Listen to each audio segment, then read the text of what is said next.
And welcome to Pure Adrenaline Fantasy Sports. As always, it's me, John, along with Sean. And this week we are joined by Jets Chaos, Jeremy from over on YouTube.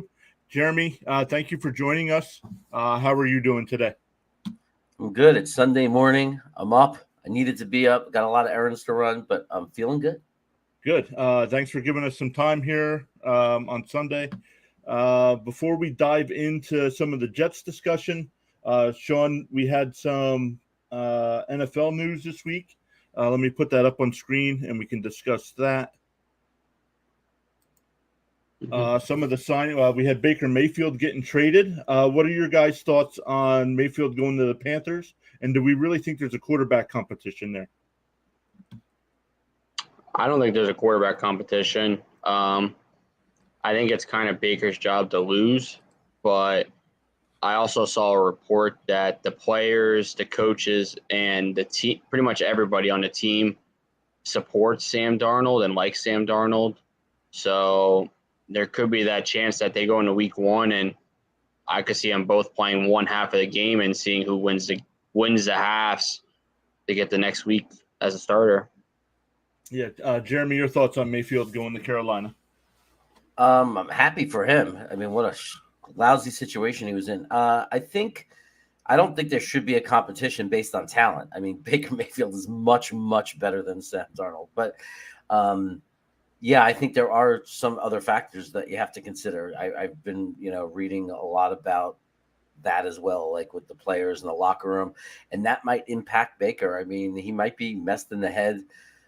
So we'll see. We'll see which one. But I expect that and I agree that it's Baker's job to lose. Yeah, we had some wide receiver news. Oh, sorry. Go ahead, Sean. Yeah, I just think that it comes down to it is Baker's got to come in week one. Well, come into the locker room right away and pretty much like try to win it over. Like you can't come in there and be like, all right, well, I'm not going to try to work with you guys. Like go in there and like work with them and then get everyone on your side. Then like kind of like play as like good as you did the year that the Browns almost went to the AFC champ game. Like you got to play top notch. Don't come in there and like overdo it, throw interceptions, cost the team games. Like don't do anything like that. Yeah. So wide receivers, we had Terry McLaurin signing the new deal with the Commanders and the Bears trading for N'Keal Harry. I believe that's a 2024 seventh round pick. So they're not giving up really any capital there, taking a flyer on a guy. I'm not sure. Was Harry a first round pick? No, early second, I think. Okay. So I'm pretty sure he was early second. Any thoughts on either McLaurin or Harry? I'll let Jeremy go with this one. Yeah, I mean, I stay away from anyone playing for the Bears this year. I think it's going to be a very rough season for them. So, I don't care what your name is and who you are. It's going to be a rough situation for them. It's not anything against Justin Fields. I really like him. I just think when you can't protect him, I don't see how it's going to get any better. You have to be able to protect your quarterback, and that's going to affect everybody. So, I don't think it's the best situation for him. I'll just leave it at that. Yeah. So then it looks like we had a bunch of people retire. We have Matt Lacoste, Mitchell Schwartz from the Chiefs, Richie Incognito officially announced his retirement, Jason McCourty on the defensive side of the ball, Bo Allen, and Daniel Archibong. Guys, any thoughts on the retirements this week? Well, what was shocking to me is that Daniel Archibong, he was on the Steelers. He was only drafted in 2019. So I'm wondering what the reasoning was to retiring 3 years into your career. Maybe he just didn't want to play anymore, injuries, or I don't really know. I didn't look into it too much. But for McCourty to retire, I think that was kind of the shock to me, same as Mitchell Schwartz, just because Schwartz kind of had the starting job locked up in Kansas City, and to wait this long in the free agency, the draft afterwards to say I'm retiring, it's kind of like a screw you to the Chiefs because, like, now they got to go out and they got to replace a big offensive tackle position that obviously Schwartz has filled since he was drafted in 2012. Jeremy, thoughts on any of the guys that retired? I always think that some of it has to do, possibly, especially when it's somebody that's so young.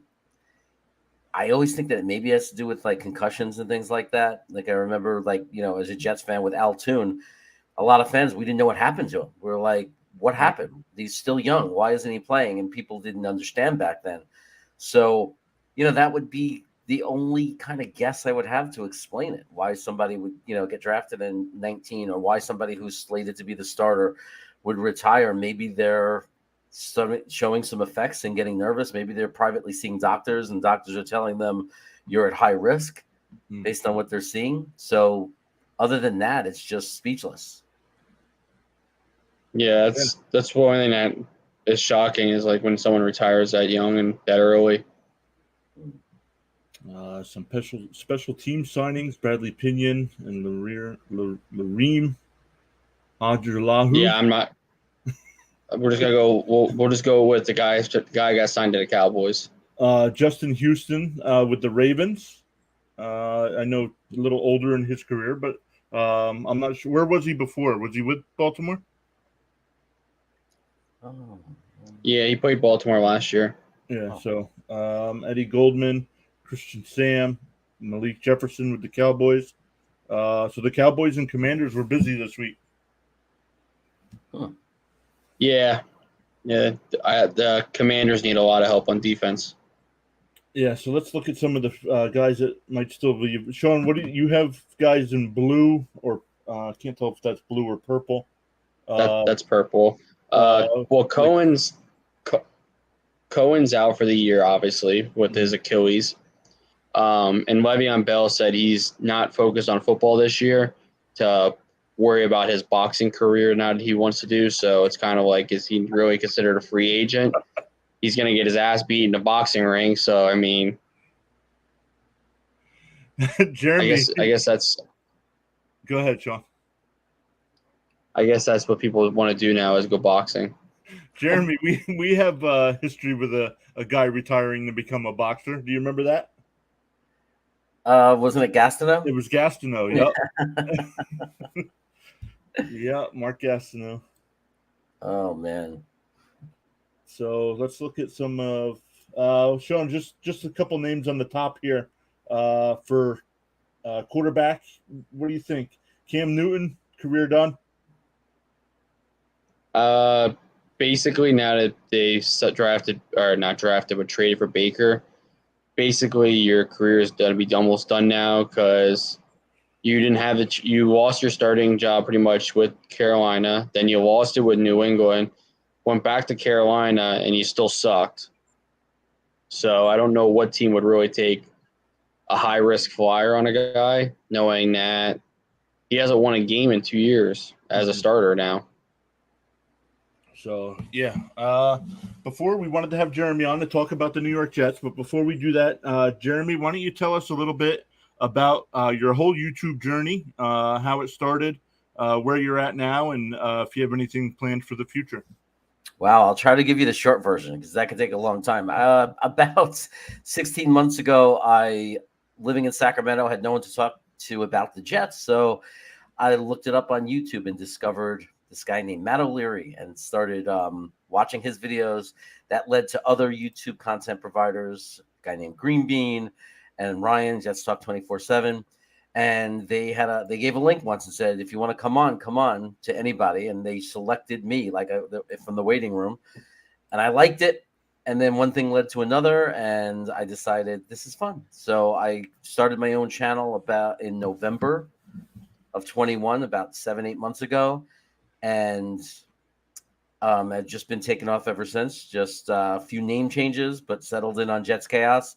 And we do a live stream every Wednesday night called Wacky Wednesday. I think we're the second guest or third guest ever on that show, John. Mm-hmm. And that show is still going strong. And I'll be often on Sunday nights, we do some analysis, and then we do like a Friday night hangout that we jump around. Some of the content providers that I collaborate with, we jump around each other's channels and we hang out on Friday night with our viewers. Nice. Interesting. Nice. So, yeah, I will post that link over in the chat. I did tweet it out as well. So once again, thank you for joining us. Let's get into some Jets topics here. What are your expectations heading into the 2022 season? They went under Sala, had 4 wins his first year. What are realistic expectations for our Jets? I think realistic and being just honest about things that go wrong, injuries, and just assuming just the falling into the average middle of the league type of thing. The target, well, I mean, obviously the target is to win every game for every team, but like I think what we need to see to start believing we're really going in the right direction and going to go into that top tier of football teams moving forward is about 7 to 9 wins. I think 7 would be, why did that happen? Were there injuries? And 9 would be things went well and we were better than average as far as injuries. But I think that's the expectation of Jet fans with, based on paper, what we look like and what we've added. It is a young team though, but it's a team that is just loaded with weapons and talent now. So especially on both sides of the line. So it's very realistic to think that they could win 8 games, regardless of their tough schedule. Yeah, agreed. I when I look at it, I agree. Seven wins. I would, as much as I want my team to win every game, realistically 7 wins this year. It is a pretty tough schedule this year. But 7 wins, definitely be trending in the right direction going into year 3, where they could definitely add some more free agent pieces or definitely draft capital as well. Sean, do you have a question? Yeah. I mean, what's your thoughts on Jets offensive line this year now with the whole run game being a bigger piece in the offseason now with Breece Hall drafting? What do you think of that? Well, I think we're in an exciting place because last year we lost Mekhi Becton for the entire year, game 1, Mm-hmm. and we were also playing with GVR Greg Van Roten, who's very poor play. So in the beginning, it was a catastrophe. It was just really messy. But even with those injuries, the offensive line pulled into the top 15 in the league. They started to come together and really play the system well. Now we come into this year and we have Becton back, and we've added a Pro Bowler in Tomlinson from San Francisco who knows the system. Mm-hmm. He's played the exact same system, so there's no ramp up for him. He just steps right in. We have AVT, who was a rookie last year, who now, obviously we're looking for him to take steps forward because he was getting better every game last year as the season progressed. So I think we have a very reasonable chance to have a top 10 offensive line. And with the addition of Breece Hall, and having that punch of Breece Hall and Michael Carter, I expect the running game to be what sets up the passing game and what really is the biggest contributor and help to Zach Wilson with his kind of like they do out in San Francisco. So, yeah. But yeah, we did our running back rankings. Talked a little bit about the rookies. I actually think Breece Hall right now is the early favorite to win Offensive Rookie of the Year. Now I know they got to play on the field, but looking at all the rookies and their situations, what do you think? You think Hall should be and will be part of that conversation? I think he has a very good chance to. It's impossible to know until they start taking NFL snaps. But when you look at the tape in college, when you look at his attributes, and I definitely love what you said about situation. How often do you get to say that about the Jets? He's definitely in a good situation. There's a very good offensive line. He's in a scheme that is, it's built for the run to establish the pass. So there's going to definitely be a lot of opportunity for him.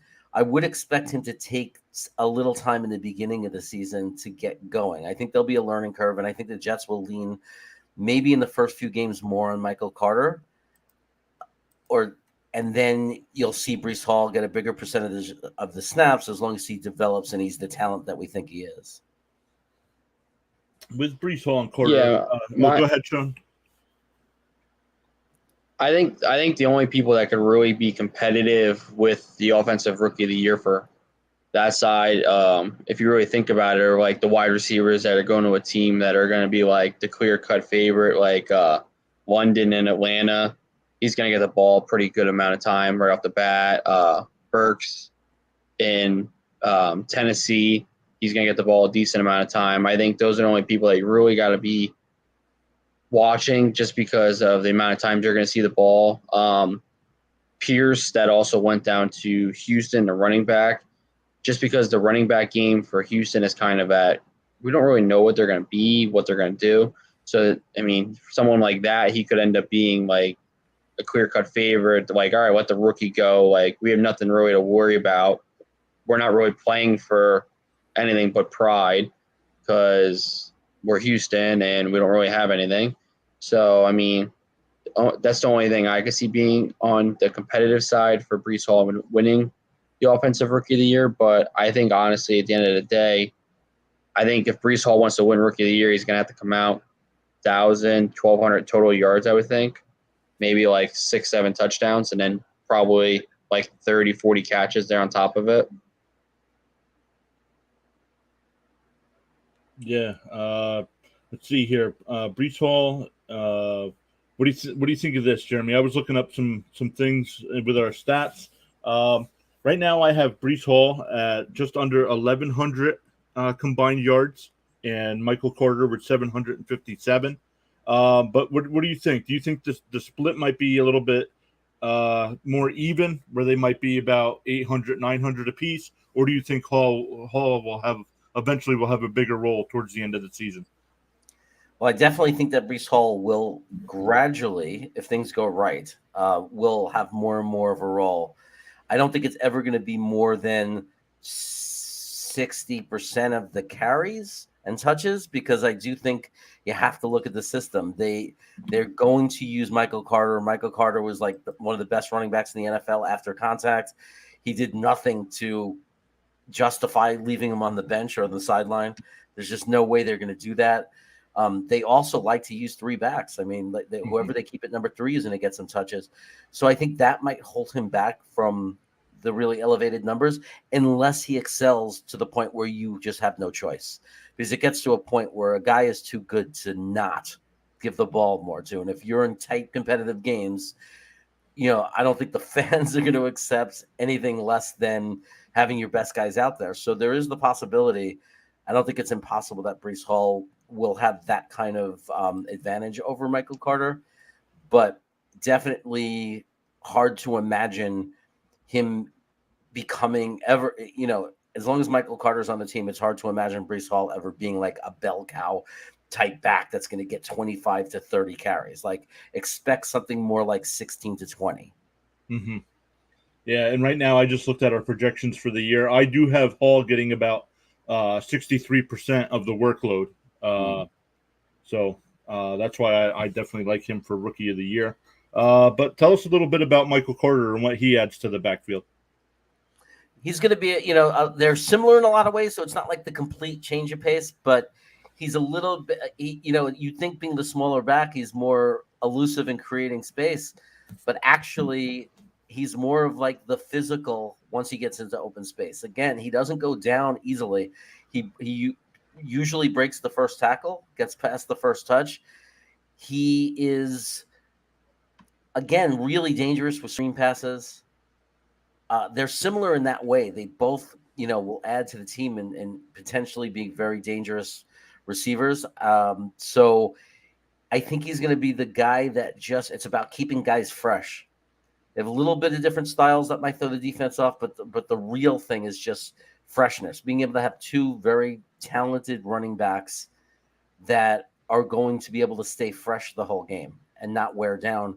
So I think that's what he brings. And he also, of course, they both bring each other depth, because we see how many times running backs get injured, and to have two quality backs means if one goes down, you still have a quality back playing. Mm-hmm. Which is really, a luxury the Jets haven't had in a long time. Yeah, agreed.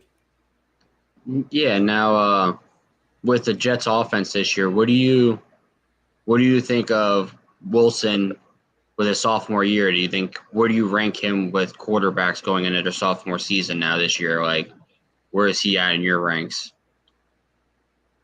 I think his situation should be a lot better. I think that he, aside from Justin Fields, was in a very bad situation based on the play of the Jets offensive line last year and the amount of drops. I think that's really changing now. He still has one of the more complex systems to manage and learn. But I think having the full offseason makes a very, very big difference. I think he has a chance to take a big step because they didn't hold back on that playbook, right? There's two paths to go. One is to give him a simpler playbook and expand it as his career goes on. One is to throw him in the fire and give him the whole playbook. Now, they chose to give him the whole playbook, which kind of opens up the door for a bigger step forward because he's had a full offseason and he's getting more comfortable in that system. I think the running game, having a healthy offensive line, having so many weapons, having tight ends finally on the team, he's just gained so much. So there's so many things, it's hard to name one thing. It's the experience of the system and the NFL for him personally. It's the amount of receivers, and he loves Berrios, but he has Garrett Wilson now, Elijah Moore, Corey Davis is healthy. Then you all of a sudden give him two legitimate tight ends with experience that are proven entities.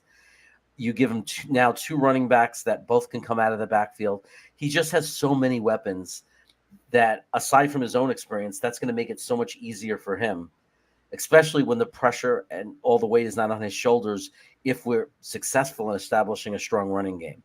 So I think that what you're going to see from Zach Wilson is kind of what you saw when he came back from his injury last year. You're going to see, hopefully, you're going to see a good game manager, but you're going to see a game manager that what will make him better than Jimmy G, I think, is that he'll make those conversions. When it's 3rd and 9, 3rd and 10, he'll make those 4 to 6 key plays that he needs to make for them to win.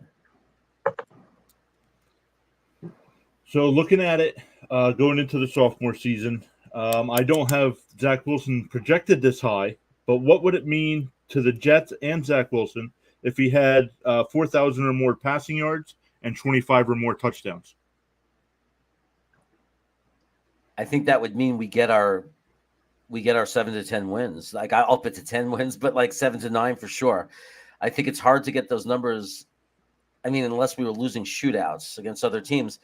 But if we only won 6 or 7 games and those were his numbers, I think Jet fans would, if they were smart, would look back at it at the season and still there'd be a lot to be excited about. Because if we'd much have the problem be we lost shootouts and our defense is not there yet, then Zach Wilson played poorly and didn't take the next step forward. That would be a much, much bigger issue. Yeah, so basically what you're saying is you don't want to have a Detroit Lions 21-22 season for the Jets, losing those close battles. You're what? I think that we said the Lions, I think we said went 2-7 or something last year in one-score games. We basically could have said the Lions probably could have been a 4 seed last year if they win half their games, which is crazy to think. Yeah. Yeah, I mean, I do want to see competitive football, so but yeah, some shootouts would be nice, but don't want to see any regression is what I'm hoping for. Yeah. So, Sean, any other offensive questions before we move to the defensive side of the ball? No, I'm good for defense. So, actually, this is more of a whole team question. Which rookie is going to have the biggest on-field impact in 2022? Sauce Gardner, Jermaine Johnson, Garrett Wilson, and of course Breece Hall. I think the safest pick is Breece Hall. I think the second pick after that would be Sauce. And I say that just admittedly, as I know that cornerback is traditionally a difficult position for rookies, rookie cornerbacks. People like to pick on rookie cornerbacks. But I think this kid is different. I think he has something very special to him. So I believe that will have a tremendous impact when you take away a good portion of the opposing team's offense. So I think that Sauce Gardner has a good chance to be the second impact guy. I think Jermaine Johnson will be fine, but I think defensive end, I wouldn't expect monster numbers from him yet his rookie year. I think he's going to be rotational. So he might play really well, but he's not going to be standout difference maker because of their rotation and the amount of players they have on the defensive line. Yeah, and adding Garrett Wilson to the offense, do you think? Now I know Moore got injured a little bit last year, but what do you think of that duo? Well, if they're all healthy, I think they're going to be outstanding, and they complement each other really well with the big target in Corey Davis, and then you got the two route running explosive guys. Elijah Moore, probably we'll see him doing more of the short work, the middle of the field work, where Garrett Wilson will be that deep threat. But I think that we've gotten a little spoiled, in the NFL with expectations with wide receivers because we happen to be in a time where the last 2 years we've had some outliers. Wide receiver typically takes time, and to expect Garrett Wilson to come in and be a number one receiver or have huge numbers, I think is, I just think it's unfair, and people are looking at Jefferson and then they're looking at Jamal Chase, and you have to remember that that's not typical in the NFL, that wide receivers usually have a growing, period. So I'm going to be patient with Garrett Wilson and just hope that he's able to make an impact in some games and show flashes, be that deep threat that keeps defenses on their toes. But I'm not sitting there demanding, or I'm not going to freak out and jump off a cliff if he doesn't have big numbers. Yeah. Yeah, me and John are actually talking about that. I think on Thursday we said how Jefferson, Chase, some of the guys that are coming in now Jefferson's on his third year, Chase going to his second. We just said how it's crazy to think that they came into the league and they were just built different. They instantly they didn't see the fame and the money be an issue. They came in and they just balled out pretty much, I guess you could say. They went off and they just did their own thing. So, I mean, it could honestly be anybody nowadays. As long as you have a quarterback willing to throw the ball to you enough, and then if you could see the field and move around, seeing the defensive coverage, anybody could go out there nowadays and have a 1,500 yard season, as long as you have everything lined up perfectly for you.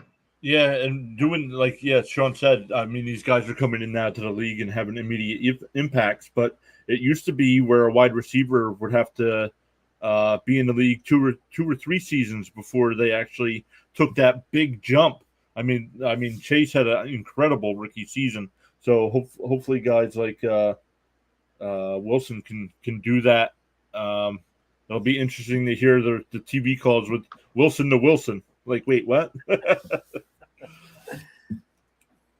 So let's look here. Out of those first four draft picks, which one was your favorite pick, and which one was your least favorite? Or I don't want to say least favorite because I'm going to root for anybody that's on my team, but there are some guys that some years we draft and I'm like, nah, I would have never taken that guy. But it's kind of a funny question because it changes because of the situation. It was the oddest draft, but the best draft that I think I've ever lived through for the Jets.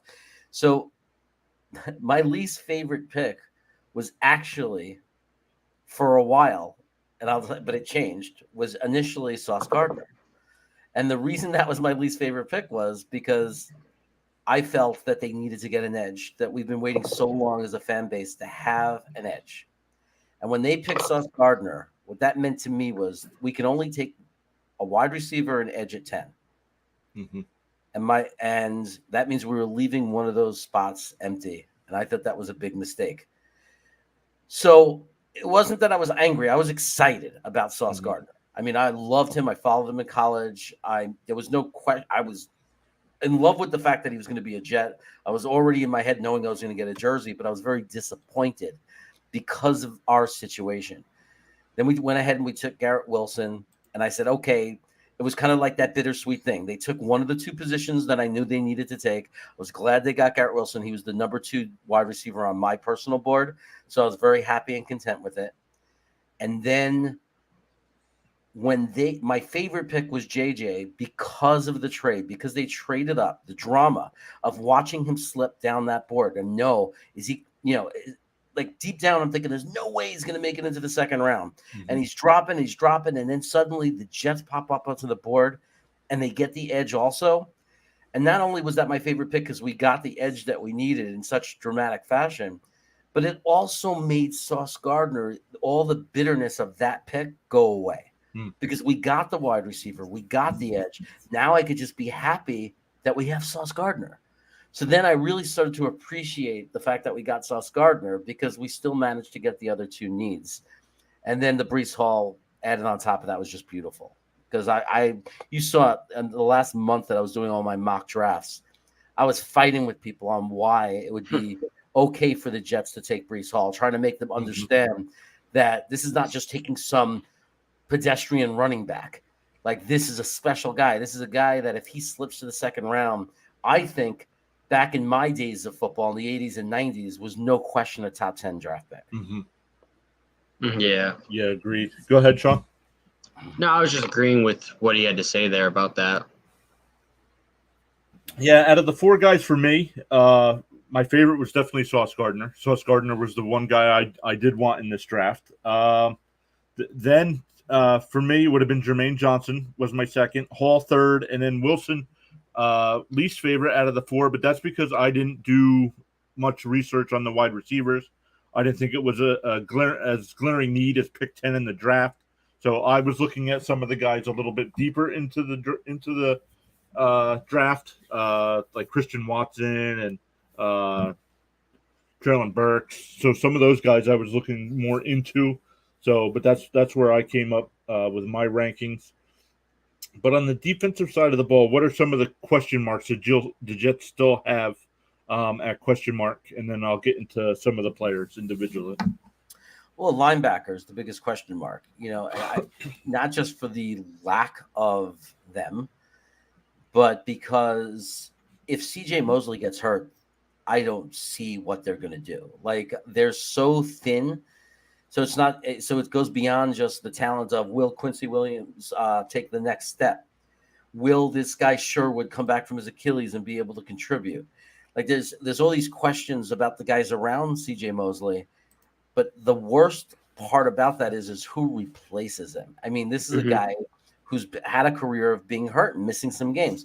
If CJ Mosley is not in the game, who is? Who's going to be that guy? So that's my biggest concern by far, by miles, is the linebacker position for the Jets. And I'm still very hopeful that they're going to bring in and sign somebody. I know that Quan Alexander had come in for a couple of days and is still hanging out there. So I'm hoping they're going to bring in just something, some linebacker that can come in and give us some level of depth. Now, Go ahead, Sean. What kind of expectations do you have for the Jets defense this year? Well, this is the easiest answer in the world. I think they're going to improve because they were the 32nd in the NFL. Well, I mean, we're stating the obvious here now. You can't get much worse unless you go to the college level. I think they can realistically, even though it might sound aggressive, I think they could jump to like 22, 21, like low 20s, very realistically, because they did get a complete facelift. And plus a lot of people outside that's not really paying attention to the Jets very intently. There was a lot of injuries. We were 7-8 safeties deep. We started like 8 different safeties. And they were just guys we were finding off the garbage heap. Carl Lawson being hurt. That was a big, gut punch to them. And like almost everybody had missed time. They lost so much. And now it's a complete facelift. I mean, you have two new safeties starting. One of them, Whitehead, I think is a top 3 box safety in the NFL. He's absolutely like just off, under the radar. And then I think our cornerback position, our 1 and 2 cornerbacks are now the 3 and 4. So that's how much that room improved. So our secondary is going to be a lot stronger. Carl Lawson comes back. We add JJ. We sign Jacob Martin. Now we could move JFM to the middle, where I think is his natural place to be, next to Q Williams. I think that it's a very different defense this year. But the only reason I say 22, 21, or 20 is because of the linebacker situation, really. Like I still don't, I still think that's important to stop the screen pass, to stop certain things that hurt them last year. But the other thing I'll say that I believe will help them, and why it's realistic to say they'll take that kind of jump, is because their offense, by time of possession, by just keeping the defense off the field. We had too many, because of our offensive line and because of the new system, we had a lot of 1, 2, 3 and outs, and our defense was actually doing well in the first half of games in most of the games, and then wearing down and snapping because of just exhaustion. Mm-hmm. Now, Sean, before we go on, I just want to say hi to Harold. He said, "What's up, gentlemen? I'm working and lurking. Thanks for being here." Harold is our resident Detroit Lion fan, and unfortunately, he's related to Sean as well. So, yeah, the one and only Detroit Lion fan I've ever known in my life. But no, what's your? I guess the easiest way to word is, what's your ceiling for the Jets defense, and then what's kind of like, obviously you said you want to be like 20th to 22nd, but like, what do you think could be the highest they honestly could get this year?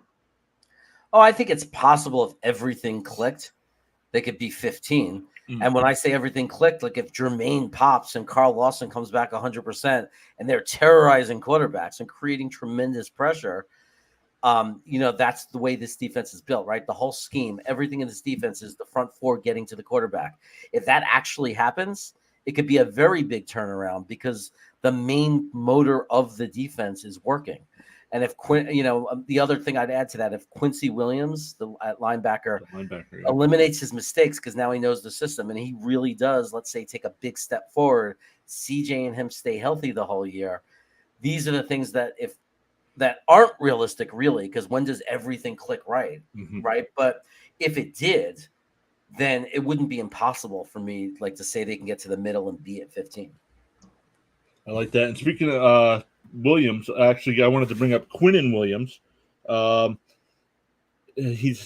believe he's on his final year of his deal. And what do you think? Do you think realistically he can get to 10 sacks, where his career high right now is 7? So do you think for him to stay here, he's got to finally prove that he can get to that point? I don't know if it's based on the number of sacks. Like, it depends on the coaching staff. Like, I think they go deeper than the volume of sacks and that one statistic.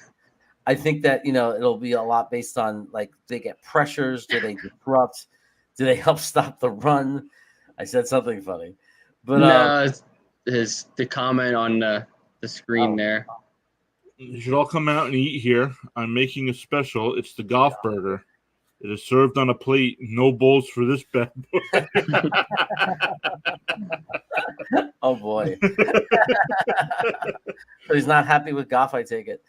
No, he loves them. He loves Jared Goff. I have no idea why. Yeah, so I think that, look, I think the problem with Quentin Williams and signing him is his draft, where he was drafted. I think if you have another player that played at the exact level he played, you're talking about a $14 to $15 million a year guy, if he plays the same and doesn't take a big step up. But because of where he's drafted, his agent's going to want $20 million a year. And if he doesn't take a major step forward this year, I don't think the Jets should do it. I don't think he's an elite. So far, up to this point of his career, I don't think he's a $20 million player a year. I think he's a really good $14 to $15 million player a year. Now, if he wants to make the 19 to 20 million, if he wants to get the big, bad contract, he needs to come out and he needs to play a lot better. So could that mean, that should translate to some sacks and maybe get him to double digits? But more importantly, he's got to step up. More tackles behind the line of scrimmage on running plays, run defense, just clog the middle better, and just overall stand out more, like make a bigger impact on the game, not just the one or two big plays, but You want to be a $20 million player. I want to feel you almost every drive. I want your presence to be known every time our defense comes out. You're doing something that's making a difference and helping, our defense get off the field.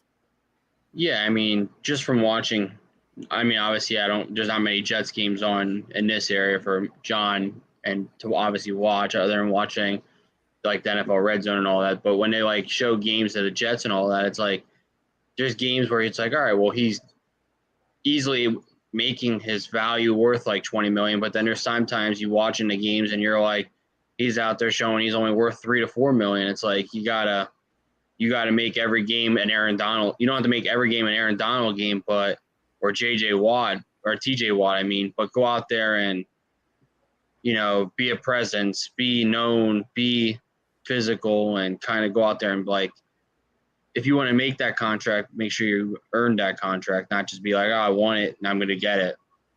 Yep. Yeah, agreed. So, Sean, do you have any other defensive questions? Yeah. Where do you see Sauce landing this year in the cornerback rankings? Do you see him being a top 20, top 30, or do you see him well outside like top 40, 50? Honestly, that's probably my hottest and wildest take. I think Sauce Gardner's going to be a top 10 cornerback in the NFL's rookie year. Wow. I got some wild takes, but damn. I think you just set mine on fire. So I like that. I'm just interested to see. I know in college they hyped it up that he has not given up a touchdown. I just want to see how he reacts once he's in the pros, because he is going to give up touchdowns in the pros. He's going to give up. I guarantee you, first week out, whoever the Jets play week 1 in the season, they're going to target him intentionally when they get to that red zone. Like no team wants to see him have that stat line going on them. Like, oh, he went through week 1, didn't give up one. All right, well, week 2, all right, who's up? Whoever that first team, I think, out week 1 is going to sit there and say, all right, well, he's come out there in the draft saying, I've never given up a touchdown. He's said it plenty of times. Everyone's made the hype. He's never given up one. So I think right away that first team out is going to say, we're not going to have any more of that. Let's get that one off the board and mark it down. He's given up a touchdown since high school. They're playing Baltimore, so yeah. But, which is not the scariest. If they were playing Cincinnati week 1, that would be different, But they're playing Baltimore, and their favorite end zone target is their tight end, right? So. Right. Now, hold on 1 second. And could you imagine if they do, like Sean says, come out and target him, and he gets a pick 6? Well, that's what I'm hoping. Now, if he plays in preseason, which obviously I'm assuming he's going to play on the Jets preseason team, if he gives up a touchdown in that, does that count as a statistical touchdown given up, or is it just kind of like exhibition? You don't really matter. I don't think it officially counts in official games. Like, I think they would count, like when they count college games and NFL games. Preseason is never really talked about. So I think that, like, officially, like, let's say he goes the first 5 games of the NFL in his NFL career without giving up a touchdown. They'll even whatever happened in preseason, I think they'll still say he's never given up a touchdown, in 4 years of college and 5 games now in the NFL. Like, I don't think they'll talk about what happened in preseason. Gotcha. So we'll keep an eye on Sauce this year. That looking at jerseys I probably buy will probably be the Sauce Gardner jersey, just because he was the guy I wanted in the draft and they took him. So, but let's look at the coaching staff a little bit. What do we need to see out of these 3 guys? We'll start on defense with Jeff Ulbrick. What do we need to see out of the defensive coordinator this year?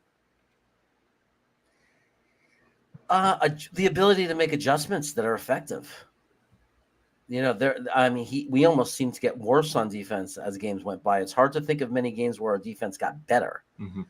So to me, it's about what are you going to do to make an adjustment? Where there were games where we were being eaten alive. Where's the adjustment? You can't tell me every other NFL team has figured out in some level how to stop a screen pass. Mm-hmm. So you can't sit there and tell me that for some reason we're the only NFL team that every other team could screen pass at will against. knowing that we're not going to be able to stop it, because that's what it was. It was like, give me a break. I've seen horrible teams in the NFL, but if you run the same play against them and you're beating them the same way, they're able to figure out an adjustment to stop it. So the fact that we couldn't stop a screen pass from the first couple of weeks of the season, and it was still a problem deep near the end of the season, I take big issue with that. And I think that's the biggest criticism I have of him as a defensive coordinator. He needs to learn how to make adjustments and figure it out. Yeah, and agree with you there on that defensive take. They didn't seem to make adjustments at all last year. But moving to the offensive side of the ball, we're now in year 2 of Mike LaFleur's offense. So what do we need to see? What was weird last year is when Zach Wilson got hurt, the offense seemed to improve. Now, I know he was a rookie and there's a big learning curve there, but Mike White comes in and looks dominant in the game and a quarter that he played. I think that one of the realities is that Zach Wilson was trying to do everything by the book. I'm going to look at progression number 1, progression number 2, progression number 3. Mike White was like, screw that, and just dumping it off to the running back. Screw that, just dump it off to the tight end. I don't think he was going through the progression. So I think we saw it work because it changed the whole offense. So they didn't see us coming. They didn't see that offense coming because it was different. I think it happened to correlate when the offensive line started to play better and learn the scheme. I mean, the blocking definitely got a lot better, but I think Mike White was just smarter about getting rid of the ball. Like Zach was trying to play hero ball. He was trying to do things the right way. Look at all the receivers. And it was like, when your offensive line is giving you 2 seconds, you have to make an adjustment. And Michael White came in already with that mindset of, I'm not able to throw it deep. Like, I don't have that talent that Zach has. And that actually helped him because by not having that talent, he was forced to throw shorter and to look at his safety valves and jump the ball off and play the short game. I think it was great for Zach because he stood there on the sideline and he learns. Hey, let me be that quarterback, but also I'm that quarterback that has the ability to go deep when I pull the defense in, when I force them to stop the short stuff and to respect that and have to open things up for me downfield because they have to start moving guys up.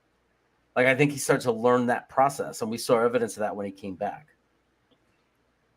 But for LaFleur, in LaFleur's case, I think he got better and better as the year went.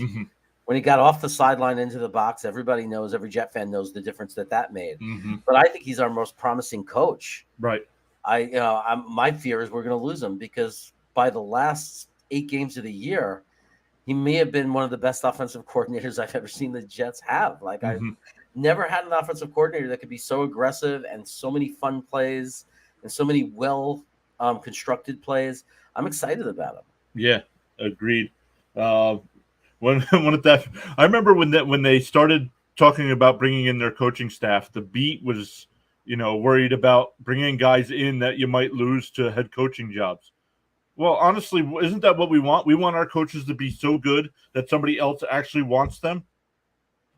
Yeah, that's pretty much what any team wants that. So, but the last one, of course, is head coach Robert Sala. What do we need to see out of him in year 2? He has to learn from his mistakes as well. So, like, we can't have any more miscommunications. Like, there was a play we lost to Tampa Bay because of a miscommunication that was inexcusable, and he has to, and he did, to his credit. It doesn't matter whose fault it was. You're the head coach. You have to take accountability for everything that happens on that field.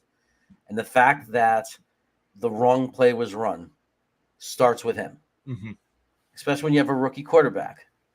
So you have to be much clearer. And I know LaFleur tried to take the blame for him and said it's my fault. But at the end of the day, Sala has to be on top of that. And the other thing that happened, there were 3 things. The second thing is you can't have delay of game penalties after a timeout. Okay, so that just can't happen. So that has to go away. That has to be something that he learned from that we don't see anymore. And then thirdly, he needs to step up onto the field for his players when there's cheap shots and things like that. And he needs to be himself, because I know he's a passionate guy, and he was trying to play the role of the leader and everything. Don't play any roles. Be yourself. Right. If someone takes a cheap shot at your quarterback, you get on that field and get in the ref's face. Yeah, agreed. So should be a fun, interesting season. So let's Sean, do you have any more questions before we move into some scheduling things and some actual stat projections? My last one would be are the Jets playoff contenders this year? It would be a surprise to even me. I don't expect them to be. I don't think they should be considered. I think what Jet fans should be hoping for is that in December, in the first week of December, when they put that graphic up of the playoff race, and there's that area that says in the hunt, if the Jets could come into that part of that graphic in early December and be in the hunt, not eliminated, but yet, in the hunt, I think that would be a victory for us. Yeah, agreed. Just, can't start the year 0-4 like we've done for the last few seasons, and you already feel out of it by Halloween. So let's put this up on the screen. Oops, just got Jeremy there now. Let's get rid of this. Let's get rid of that. Let's look at the Jets' schedule first off. Man, the first 4 games against the AFC North start with Baltimore, Cleveland, Cincinnati, and Pittsburgh. Now I know we did beat Cincinnati last year in a tight game, but let's start with those first 4 since they're all the same division. Jeremy, your thoughts on the first 4 weeks there? I don't think it's as tough as everybody is saying it is. I think it's tough, but it's not like we're playing Green Bay, Denver, Buffalo, in Miami the first 4 weeks or whatever, or in Cincinnati. You know what I mean? I think that it could be worse than people are making it out to be. I think when you look, Baltimore, I understand, had a great offseason and is expected to be very, very challenging, but they haven't proven it yet, and they still have some gelling to do. They still have to come together. There's still a little bit of question marks on Lamar Jackson. I mean, can you believe we had, that the quarterback Hurts from the Eagles was the better start over Lamar Jackson in fantasy? I mean, who would have predicted that? So I think Cleveland has a big question mark at quarterback. Who's going to be Jacob Brissett? Then Cincinnati, I mean, that's going to be a crazy hard game. But then Pittsburgh, is going to go with either Trubinsky or a rookie quarterback, but they're figuring out their quarterback situation. I think the Jets could win 2 out of those first 4 games and be 2-2. I think it's realistic and believable. I don't think it'll be easy. They're going to have to. They can't come out like they did last year. They just have to take over where they left off. They have to be that team that was competitive against Tampa Bay, that was beating Houston and Jacksonville. They have to be that team with their new players taking a step forward from that part of the season. That's who they have to be if they're going to get a couple of wins out of those first 4 weeks. But I definitely think there are reasons why they can steal a couple of those games. See, when we came out with the schedule release, I said there's no reason why the Jets, I don't see them being 5-0. Wow. I love that. I said, because you look at it, week 1, you're playing an iffy Baltimore team. They didn't really upgrade the team. They probably got worse, I would think. Cleveland is Cleveland. I mean, you don't really know what you're getting. You guys beat Cincinnati last year, so I think you guys could be able to contend with Cincinnati again because your team got better since last year, and Cincinnati, honestly, has kind of been the same. Week 4, you're playing a questionable Pittsburgh offense because, at that point, I mean, you're going to know who's quarterbacking, but you don't really know what the offense is going to play like. I mean, and then week 5, you have Tua, which, again, we're not really sure what their offense is going to be like because Tua's been Tua. He hasn't really given us any of those, wow, I'm going to go out for 3-4 straight weeks. It's always been when Miami went on that winning streak last year, Tua wasn't even the quarterback for starting. All but one of them, he was a starter. So I just look at it honestly, I think the Jets could easily go 5-0, but at the same time, they also could go 4-1 or even a 3-2 in that stretch. Yeah, and then it gets then there is this. Sean brought up Miami, but if you look after the first 4 games, Miami, Green Bay, Denver, New England's always tough, and then Buffalo. It definitely gets tougher. There's little things that might not mean that much, but could be helpful and should be considered. Like, I believe Green Bay is coming back from London the week we play them, so they're doing the return. There's some information out there that teams have down weeks typically after the travel weeks, that teams have underperformed. So there's like these little things that give, like little ounces of hope, like in some of these games that would appear hopeless. The Green Bay Denver thing is just, on the surface is just brutal to me. Mm-hmm. Like, it's just really hard to imagine how that's going to look. And then having to come out of those 2 games and play a rival like New England and then Buffalo. I mean, that's going to be a really rough stretch. I'm more worried about that stretch than I am the first 4 games. Like Green Bay, Denver, New England, Buffalo's is a lot worse to me than the first 4 games for sure. So then I like having the week 10 bye, almost right there, a little bit past halfway. So usually the Jets seem to get an early bye, so I like it here week 10. But then we come back with New England, Chicago, and Minnesota, and Buffalo. We'll do all 4. Man, those are I could see a 3 out of 4 there. I mean, I think it's such a streaky season. Like, I think we could beat New England. I think we're going to beat Chicago. I have Minnesota beating us, but I think very slightly. Like, it won't. I believe the Jets will be competitive and have a good chance to win the game. But I think it being in Minnesota, we're probably going to lose. And I don't see us competing with Buffalo yet. I don't think. I mean, it would have to be a crazy upset where we steal a game from them. So I'm thinking most likely my scenario for that first 4 games is 2-2, but I do see a lot more hope against Minnesota than I would obviously against Buffalo. Like, I think we'll be more in that game. Then the last 4 games of the year, we have Detroit. We don't know, like we said, they do play a lot of tight games, so we don't know what that'll be like. We don't know what Jacksonville's going to be. Seattle on paper looks horrible. And then ending the year with Miami. Miami, depending on how things go there, could be fighting for a playoff spot. I think we win the last 4 games of the year. Wow. I kind of agree with that. I mean, you guys could easily go 4-0. I mean, or 3-1. But at that point in the year, we don't really know what Detroit's going to be playing like. How is Jacksonville playing? We're not really sure because it's Jacksonville. I mean, Trevor Lawrence showed signs last year that he could be top 10 quarterback, and he also showed signs that he could be bottom 2 quarterback. At that point, is it Seattle? At that point, is it kind of just giving up on their season, tanking, or are they somehow competitive with Drew Lock? And then you're playing Noodle Arm again in Week 18. And you don't know with Miami. I mean, This is the year for Tua. He's got to show he can do it, and or they'll be making a change because they definitely surrounded him with plenty of talent. But yeah, let's look at some of the projections we have for the Jets this year.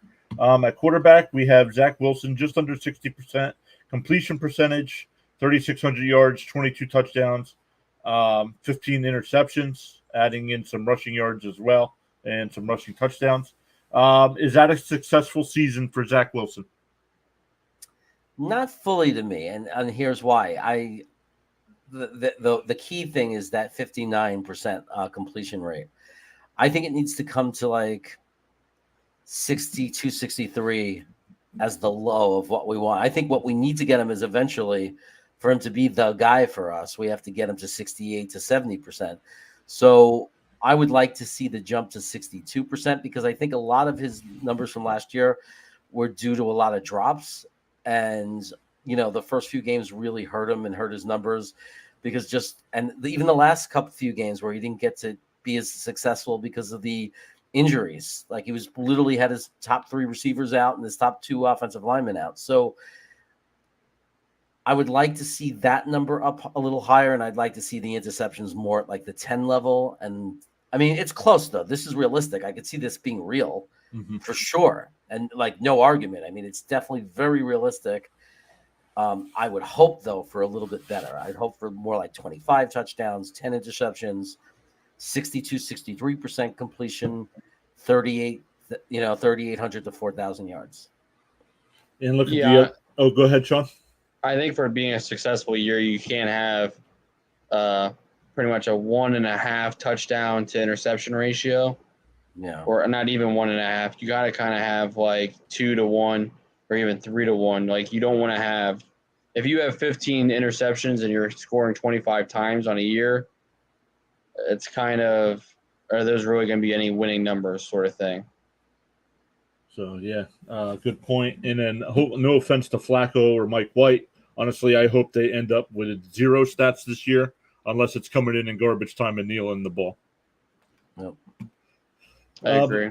But let's look at the running backs. I do have Breece Hall. Like I said, I think I have him about 62, 63% of the workload here. 906 yards, 6 touchdowns, adding almost 40 catches out of the backfield. Are you expecting more out of Breece Hall? And are those numbers there we have projected good enough to win Offensive Rookie of the Year? Yeah, I don't know if they're good to win Offensive Rookie of the Year. I'd be perfectly fine with those numbers. I think the underestimation I think is Michael Carter with the average per carry. I honestly believe that Michael Carter has a chance to be top 5 in the NFL in yards per carry.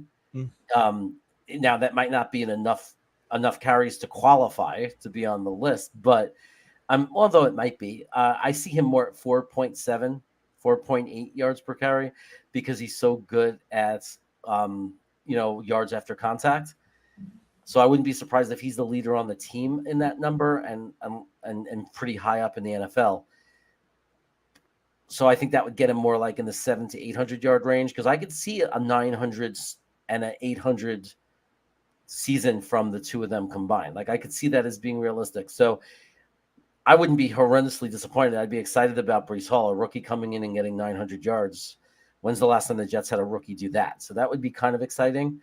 But the Michael Carter would disappoint me, like those numbers, because I still think he's really, really good, and I'm hoping for a bigger 1-2 punch. And earlier you did say the Jets like to use three running backs. So who do you think it'll be more, Coleman or Ty Johnson? I don't think Ty Johnson makes the team. Gotcha. Yeah, so Coleman. Yeah, honestly, for me, I think Breece Hall's, those numbers are close, but I think I still see him being like a 1,200 yard on the season kind of player this year, honestly, like 12 to 1,300 yards. And I see him probably being upwards around even maybe 10 to 12 touchdowns. Oh, all right. So that would be awesome, honestly. Yeah, please. So let's look at the receivers. Definitely got your boy Elijah Moore projected to lead the team. 64 catches, 800 yards, 6 touchdowns. Getting some rushing attempts as well. So do you think Moore leads the team in those categories, or do you think Davis or even rookie Wilson could step up and lead the team? I think Elijah Moore is definitely my favorite to lead the team and be the have the biggest season for the Jets as wide receiver. I think this could be his breakout year. I look at those 4 or 5 game stretch in midseason before he got hurt, and he was right up there in the NFL. So I think he's going to come back with, again, a year full off season, going to grow a lot. I think this is going to be a big year for him. I wouldn't even be surprised if he broke 1,000 yards. I think numbers wise and stats wise, I would flip and say it's more likely that Corey Davis is the number 2 guy at like 750 to 800 yards, and more likely that Garrett Wilson is the guy at 600 yards. Not because he's a disappointment, but because he's a rookie. And I think that I have to like regress like towards the norm for wide receivers. I think 600 yards would be a really good year for him. I think if you take out Jamal Chase and Jefferson and you go traditional, NFL football and the wide receiver position, a rookie wide receiver who gets 600 yards and a few touchdowns is a perfectly happy and successful rookie season for that position. Now for me, I see the Jets wide receiver role kind of going more Wilson being like the 50-50, kind of like what it shows there. But then I also see Berrios kind of being higher than Davis just because of the fact they paid Berrios this offseason. I just don't see him being the fourth when they just paid a guy to be there for 2 years, I think it was. Well, they did pay Davis in the offseason, the previous offseason. So I think he's got the bigger contract. And Berrios does more on special teams as well. So I don't think he'll be I think he'll be wide receiver 4. But, I know Zach likes him. But, yeah, Jeremy, your thoughts. Berrios break the top 3, or is it going to stay just like that 1 through 4? No, well, Braxton is a gadget player. He's the guy that comes in for special plays, running back sweeps, screen passes, or wide receiver sweeps. But out of the $6 million a year we're paying him, I'd say $4 million of that is because he's the leading, punt returner or kickoff returner in the NFL. So they're not paying him heavily as a wide receiver, although he's definitely a specialty player. There's a lot of special plays and concocted plays that LaFleur designs where Berrios is brought in because Berrios probably out of the 4 is the most reliable in the way he executes those plays. He's even more probably out of the 4 the most dangerous passer, so he could actually, come around and then actually pass the ball. So he's going to get snaps and he's going to make some big flashy highlight type plays, but I don't see him as the guy that's going to get enough snaps to put up real numbers and have games where he has 5 to 8 receptions or anything like that because he just doesn't get the playing time for it. Yeah, and at the bottom of the list there, do all 6 of these guys make the team, or is Smith or Mims out? Man, it's hard to imagine them, unless he came up and was a total dud, it would be hard to imagine them cutting Mims. The guy put on 15 pounds of muscle. He came in, they said, looking 100% better than he did in OTAs last year. So he looked a lot better. They said he had a better understanding of the playbook. He improved his route running. Jeff Smith, Mims had one bad year in the last 6 years of his life. He was amazing in college. He had a decent rookie year with no coaching. And then he had this horrendous, catastrophic season last year. Mm-hmm. Jeff Smith will be coming into his 4th year, and he's never done anything in the NFL. Mm-hmm. So I think a lot of Jet fans would be upset if because he's good in camp, they give up on Mims. Being a 2nd-round pick, it's very hard to imagine they would part ways with Mims. I think if he does nothing and has another year like he did last year, that would happen next year. But coming into year 3, everything Sala said was it takes a few years for a wide receiver. It takes a few years for some guys. He goes, it's normal for it to take a few years. It'd be very hard for him to then back off of that and then cut Denzel Mims unless Denzel Mims got himself cut through his lack of effort or lack of ability. Yeah, agreed. Yeah, I agree. So looking at the tight end room, I absolutely love our tight ends this year. No Jet fan has said that in a long time. But we got Uzama, Conklin, Yeboah, and Ruckert. I have projections for. Love the Jeremy Ruckert story. Local kid, family grew up Jet fans. His dad was awesome draft night. How excited he was. But besides Uzama and Conklin, those guys could both catch and block. So, what do you think of the Jets tight end room? Well, I don't know if they can go with both Nick Bawden at fullback and keep Yeboah. That's the problem. When you cut down to 53, I don't know if there's room on the roster for it.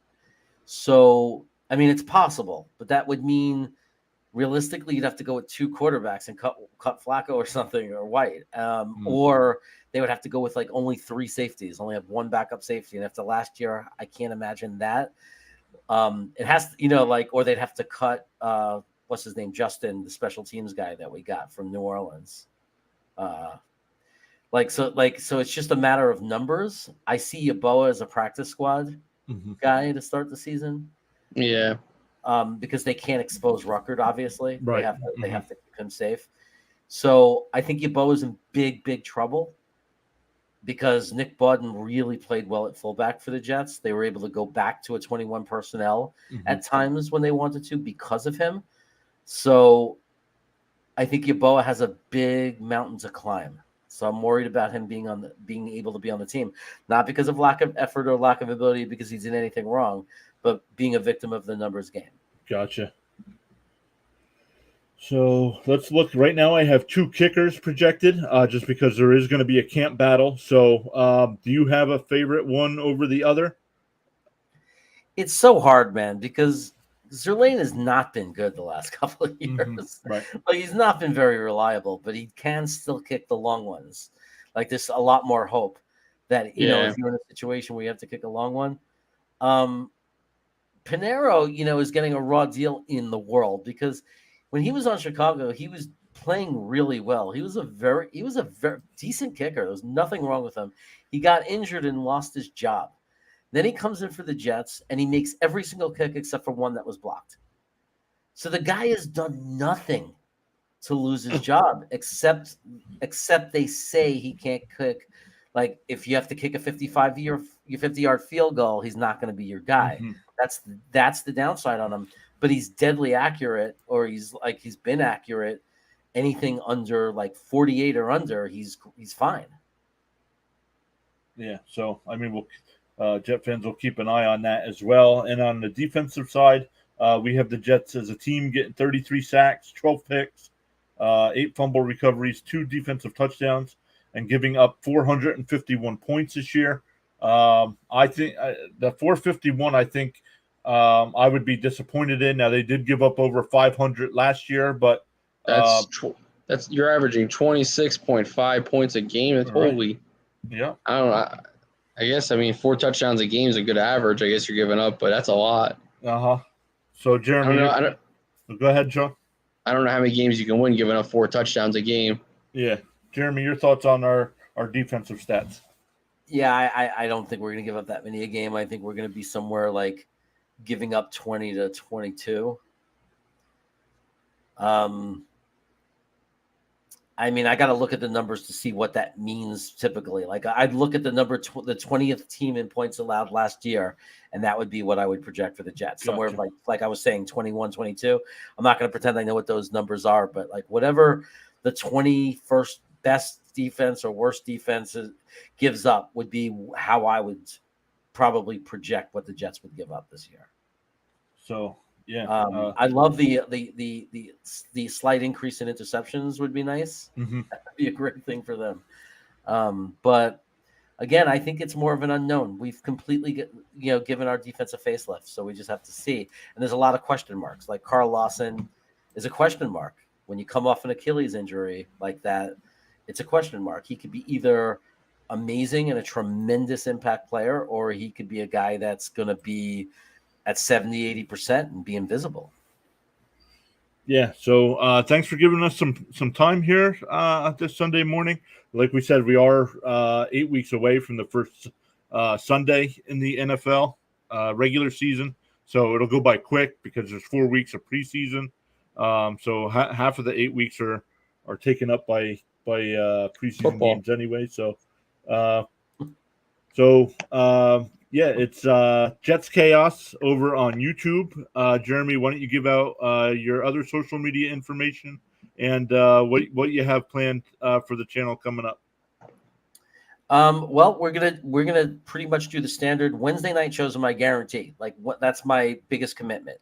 That 10 o'clock Eastern on the late night show. I come in after Jets Today. Jets Chaos comes on for Wacky Wednesday. We come on, we get guests, we have a lot of fun. I will always tell you about the Friday nights if you want to hang out on Friday night. It's a lot less serious football talk, and it's more of a mix of some Jets talk, but also just hanging out with friends. And then I'll be doing, and I'm always releasing videos, shorts, and other videos. So those just are more random when there's news and things to talk about. And then just so everyone knows, I'll be I'm co-hosting and be part of a panel for the post-game Jet shows starting week 2, because I'll be at week 1. Starting week 2 on Buffalo Jets Fan, we're going to be doing a post-game Jet show, and there'll be Nice. like 3 or 4 YouTube content providers, and we'll have different guests every week as well. Nice. So, guys, yeah, make sure you check out Jeremy over on his YouTube channel. Let me put that back over in the chat here. Appreciate that. Yeah, so it'll go by fast. Those 8 weeks. Definitely looking forward to the season.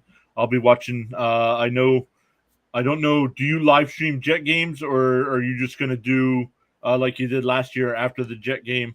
You'll kind of do the late game or the early game depending on when we play. Yeah, last year I called the last 12 games of the year on Jet Nation with Green Bean. So I haven't confirmed it with him, but my plan or my expectation is that we'll continue where we left off, and I'll be live streaming and doing watch parties with Green Bean Jets fan on Jet Nation, which is a YouTube channel. Nice. So we'll definitely check that out. Once again, thank you for joining us. Thanks. Sean and I will be back Thursday night with some more fantasy football talk. Until then, guys, thanks for watching. And Sean, I'll talk to you afterwards. See you guys. Take care, guys. Thanks a lot.